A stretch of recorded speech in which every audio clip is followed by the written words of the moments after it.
Heavy overnight rains in Mendhar subdivision of Jammu and Kashmir's Poonch district have left a trail of destruction, disrupting normal life. Residents woke up on Sunday to submerged roads and extensive damage in several areas.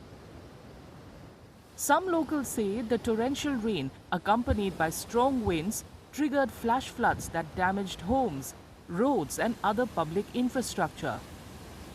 आज रात को बहुत ज़बरदस्त बारिश हुई मेंढर में और बहुत ज़बरदस्त तूफान आया, जिसकी वजह से अभी तो सुबह का टाइम है, इतना नुकसान का पता नहीं चल रहा है, लेकिन बहुत ज़्यादा नुकसान मेंढर में जो है वो बहुत ज़्यादा नुकसान हुआ है।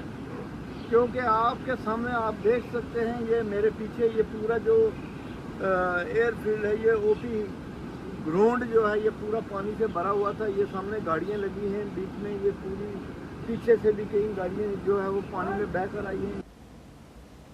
Authorities are monitoring the situation and have advised people in low-lying areas to remain alert.